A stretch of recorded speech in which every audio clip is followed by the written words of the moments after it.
பேசும்போது கூட எல்லாருக்கும் எல்லாங்கிறதா திராவிட மாடல், இன்னாருக்கு இன்னாருங்கிறதா பாஜக காவி மாடல்னு சொல்லி விமர்சனம் பண்றாங்க. சார் இன்னாருக்கு இன்னாருன்னு சொல்றாருல, நான் கேக்குறேன், துணை முதலமைச்சர் எல்லோருக்கும் எல்லாம் ஏன் கன்சிடர் பண்ணல? அவங்க கட்சியில எல்லா தொண்டர்கள் தானே வேலை செய்யறாங்க.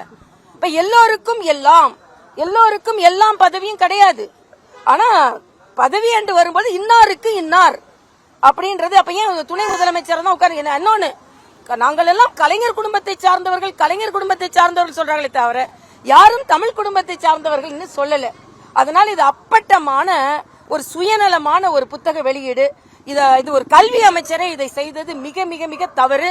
இன்னும் சொல்ல போனா புதிய கல்விக் கொள்கையில் இன்னும் நல்லவே எவ்வளவோ இருக்குது. சொல்றாரு 20 சதத்துல நாங்க முன்னேற இருக்கோம் அப்படின்னு. முன்னேறியவர்கள் இன்னும் முன்னேற வைப்பதுதான் புதிய கல்விக் கொள்கை. அதனால் அவர்கள் பின்பற்றி இருக்க வேண்டும். இதையே மறுபடியும் அரசியலாக்கி கொண்டிருப்பாங்க. மக்களுக்கு இப்ப புரிஞ்சு போச்சு, மத்திய அரசு எது செஞ்சாலும் இவங்க பின்பற்ற மாட்டாங்க. அதனால 2026ல நம்ம மாத்திருவோம் மக்கள் முடிவு செய்து விட்டார்கள். விஞ்ஞானி அதுல பேசும்போது கூட புதிய கல்விக் கொள்கையில பெண்களுக்கு முக்கியத்துவம் இல்ல அப்படின்னு ஒரு விமர்சனத்தை முன்வைக்கிறார். இல்ல அது நயில்சாமி அண்ணாதுரையை நான் வன்மையாக கண்டிக்கிறேங்க. அது மட்டும் இல்ல, அவர் எதை உதாரணம் காமிச்சாலும் சந்திராயனை உதாரணம் காமிக்கிறார். சந்திராயன் யாரோட அந்த ஆட்சியின் மிகப்பெரிய திறமையாக கொண்டு வரப்பட்டது? மரியாதைக்குரிய பாரத பிரதமர் அவர்களின் ஊக்கத்தினால் கொண்டு வரப்பட்டது. ஆக இன்னைக்கு இன்னொன்னு சொல்றோம், நம்ம இஸ்ரோ தலைவர் கூட சொல்லி இருக்கிறார். எல்லாரும் இங்க சில பேர் கேட்டாங்க, இங்க சில பேர் வயிறு பசியில இருக்கும்போது உங்களுக்கு சேட்டலைட் தேவையா என்றெல்லாம் கேட்டார்கள். இன்று பாகிஸ்தானை மக்களை பாதிக்காமல் தீவிரவாதிகளை மட்டுமே நோக்கி போக்கஸ்டா கொலை செய்ய முடிஞ்சது சேட்டலைட் உதவினால. அதனால நம்ம இந்தியா எவ்வளவு பிரிப்பேர்டா இருந்திருக்கு மரியாதைக்குரிய பாரத பிரதமர் வழிகாட்டுதலில் என்பதை இந்த பாகிஸ்தானை தாக்கியதிலிருந்தே மிக உலக நாடுகள் உற்று நோக்கி கொண்டிருக்கிறார்கள். அது மட்டுமல்ல, இன்னைக்கு இந்தியாவில் இருந்து பாராளுமன்ற குழுக்கள் போகிறார்கள். அதில் தமிழகத்தை சார்ந்த கனிமொழி அவர்களும் இடம்பெற்றிருப்பது எனக்கு ஆறுதல். ஏன்னா நம்ம நாட்டை பற்றி இன்னொன்னு எனக்கு மகிழ்ச்சி அளிக்கக்கூடியது என்னன்னா, சசி தரூரை அவங்க கொடுக்க மாட்டாங்க. ஆனாலும் சசி தரூர்ல இருந்து, ஒவேசில இருந்து, கனிமொழியிலிருந்து, அவங்க சுப்ரியா சோலையில இருந்து எல்லாரும் என்ன ஒரு வார்த்தை சொல்லி இருக்கிறார்கள், நாங்க கட்சியா பார்க்கல, என் நாட்டை நான் பிரதிநிதித்துவம் செல்கிறேன், இதுதான் நம்ம பாரத பிரதமரோட வெற்றி.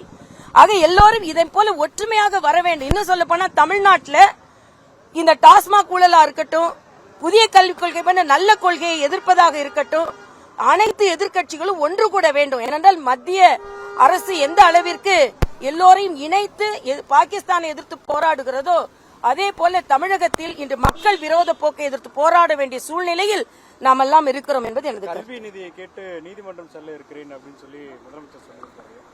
நான் கேட்கிறேன், முதலமைச்சர் நீட் நீதிமன்றத்தின் தீர்ப்பு தான், அதை முதலில் அவர் பின்பற்றுகிறாரா, ஒப்புக்கொள்கிறாரா?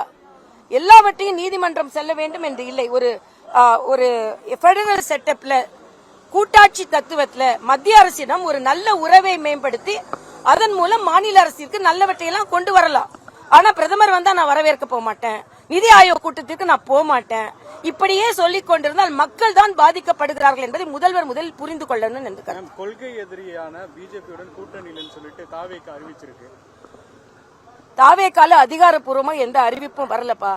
தேவாக்காவுடன் தலைவர் தம்பி விஜய் அவர்கள்ட்ட இருந்து எந்த அறிவிப்பும் வரல. அதனால யாரும் அதான் சொல்றேன், அதிகாரப்பூர்வமாக தம்பி அவர் தான் தலைவர், அவங்க கிட்ட இருந்து எந்த அறிவிப்பும் வரல. யாரெல்லாம் சொல்றதுக்கு நான் பதில் சொல்ல முடியாது. அதே மாதிரி இன்னைக்கு கூட்டணி கட்சி பேசுறதுக்கு என் கட்சியோட தலைவர்கள் இருப்பார்கள். இன்று எல்லோருமே ஒன்று சேர வேண்டிய சூழ்நிலை இப்பொழுது நமக்கு வந்திருக்கிறது என்பது எனது கருத்து.